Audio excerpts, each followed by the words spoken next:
नमस्ते साथियों, एक बार फिर से स्वागत है आपका बाबू जोशी न्योल की यूट्यूब चैनल पर।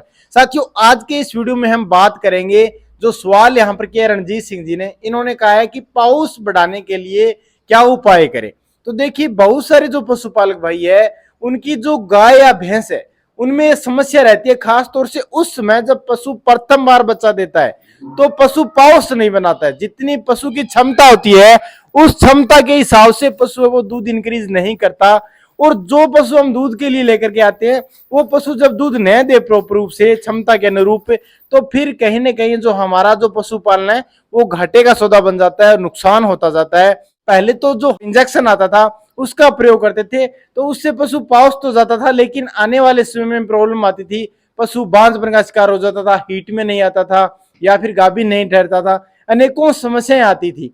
तो ऐसे में उसको बैन करने के बाद से पशुपालक भाइयों के सामने थोड़ी चिंता भी है। लेकिन कहीं ना कहीं अगर हम बात करें देसी तरीके से, पूरा मैं आपको बताऊंगा कि किस प्रकार से आप अपने जो पशु है उसकी जो पाउस है वो बढ़ा सकते हैं, दूध इंक्रीज अपने पशु से करवा सकते हैं। देखिए, जो फर्स्ट टाइमर बच्चा देता है पशु खास तौर से, और वो पशु जिनका जो बच्चा है वो मर जाता है, उनमें ज्यादातर ये प्रॉब्लम आती है कि वो पाउस नहीं बना पाता है। तो ऐसे पशु को आप, शुरुआत में यही कहना चाहूंगा कि जब भी आप अपने पशु को तैयार करें, यानी जो बच्चिया है या कटड़ी है, तो उसको आप संतुलित तरीके से जो आहार है वो देते रहे लगातार, ताकि इस प्रकार की समस्या न आए। और पशु के अंदर जब सारे मिनरल्स की पूर्ति रहेगी तो ऐसी समस्या नहीं आएगी कि पशु का जो हार्मोन्स है, जो ऑक्सीटोसिन, वो प्रॉपर रूप से न बन पाए। और खून के माध्यम से जब पशु पाउसता है, यानी जब हम पशु के थनों को अच्छे से साफ करते हैं ठंडे पानी से या फिर सर्दियों में गुनगुने पानी से, तो पशु की पाउस है वो बन जाती है तुरंत से। पशु अपने बच्चे को चारता रहता है और दूध इंक्रीज करता रहता है, दूध आराम से दे देता है जितना उसकी क्षमता है। लेकिन समस्या कब आती है? जब पशु का बच्चा मर जाए या कई और भी कारण रहते हैं जिन कारणों से पशु पूरा दूध नहीं देता है, या बीच में वो लात चलाने लगता है, या फिर हिलता डुलता रहता है। तो ऐसे पशुओं को आप सबसे पहले तो संतुलित पशु आहार में थोड़ा धीरे धीरे करके चेंज करें, 2 से 3 दिनों के अंदर। संतुलित पशु आहार में आपको गेहूं का आटा यूज करना है, उसके साथ साथ जौ का आटा भी यूज करना है, और इसके साथ साथ आपको मक्के का जो आटा है वो भी यूज करना है। आपको ये तीनों प्रकार के जो अन्न है हमें हमारे पशु को प्रॉपर रूप से देना है, जो कि मात्रा रहेगी लगभग 35%। और साथ ही साथ आपको 30 से 35% खली भी देनी है। खली भी आप सरसों की खली यूज करें, और सरसों की खली के अंदर आप बिनोला की खली भी मिक्सअप कर सकते हैं। ये भी आप 30 से 35% रख सकते हैं। इसके अलावा आपको जो मेनली जो काम में लेना वो है चने का छिलका। चने का छिलका बहुत महत्वपूर्ण स्थान रखता है। चने का छिलका न केवल पशु की प्यास बढ़ाता है, बल्कि चने के अंदर जो छोटे छोटे सूक्ष्म पोषक तत्व होते हैं दाल के अंदर, वो काफी महत्वपूर्ण रहते हैं। तो आप चने के जो छिलके उनको भी यूज जरूर करें चोकर के रूप में कहीं ना कहीं। तो देखिए, इसके साथ साथ जो मिनरल पाउडर है उसके अंदर सेलेनियम होता है, विटामिन ए होता है, विटामिन D3 होता है, कोबाल्ट होता है, कॉपर होता है, सल्फर होता है। और ये सारी चीजें जो दुग्ध ग्रंथि है उनको विकसित करने के साथ साथ दूध बढ़ाने की जो क्षमता है उसको भी विकसित करता है पशु के थनों के अंदर।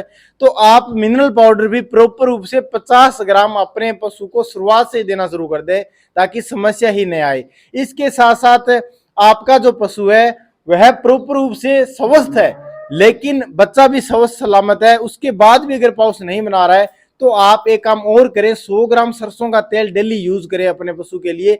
10 दिनों तक आपको देना है। तेल को आप गर्म कर लें, उसके बाद ठंडा करने के बाद जो भी संतुलित पशु आहार मैंने बताया उसके अंदर आप ये 100 ग्राम सरसों का ऑयल यूज करें, और 100 ग्राम ही पतासे लेने आपको। पतासे और सरसों का तेल यूज करें, बहुत इंपॉर्टेंट रहता है। यह आपको सुबह के समय देना है अपने पशु को, शाम के समय आपको सतावर देना है। 10 ग्राम सतावर हर रोज आप अपने पशु को 10 दिनों तक लगातार दें। सतावर पशु के अंदर ऑक्सीटोसिन हार्मोन को स्त्रावित करने के अंदर मदद करेगा।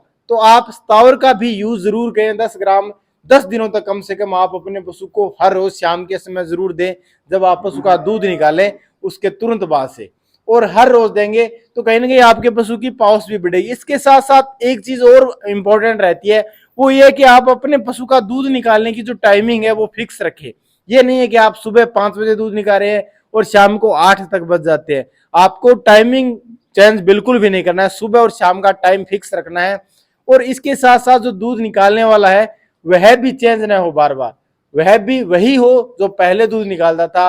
अगर आपकी गाय या भैंस 2-3 बार बच्चा दे चुके उसके बाद ये प्रॉब्लम आ रही है पाउसने की, तो क्योंकि स्थान चेंज करने से और दूध निकालने वाला जब बंदा चेंज हो जाता है या फिर जो दूध निकालने का टाइम है वो चेंज हो जाता है, तो फिर भी यह पशु पाउस है वो नहीं करता है। इसके अलावा जब पशु का बच्चा मर जाए तो आप कम से कम जो फीड खिला रहे हो अपने पशु को, जो संतुलित आहार खिला रहे हो, वह आगे रखकर आप दूध निकालना शुरू करेंगे। और उसमें भी आप थोड़े से पानी की मात्रा थोड़ी ज्यादा रखेंगे, यानी जब पशु उसे चाटेगा, बांटे को खाएगा, तो उसमें चप चप की आवाज आना बहुत जरूरी है, ताकि उसका जो पाउस है वो इंक्रीज हो। ये बहुत ही इंपॉर्टेंट है। और साथ साथ ठंडे पानी से आप गर्मियों में खासतौर से अच्छे से थनों को साफ करें, धोएं, उसके बाद ही दूध निकालना शुरू करें अपने पशु का। इन तमाम बातों का ध्यान रख करके आप अपने पशु की जो पाउस है वो बढ़ा सकते हैं। अगर सर्दी का मौसम है तो आप 10 ग्राम हल्दी अपने पशु को हर रोज दें। हल्दी भी बहुत ज्यादा काम करेगी पशु का जो दूध है वो इंक्रीज करने में और पाउस बढ़ाने में। तो ये तमाम उपाय अपना करके आप अपने पशु की पाउस बढ़ा सकते हैं। आई होप वीडियो पसंद है तो लाइक करना, चैनल पर नए सब्सक्राइब कर लेना। मिलते हैं अगले वीडियो में। जय हिंद।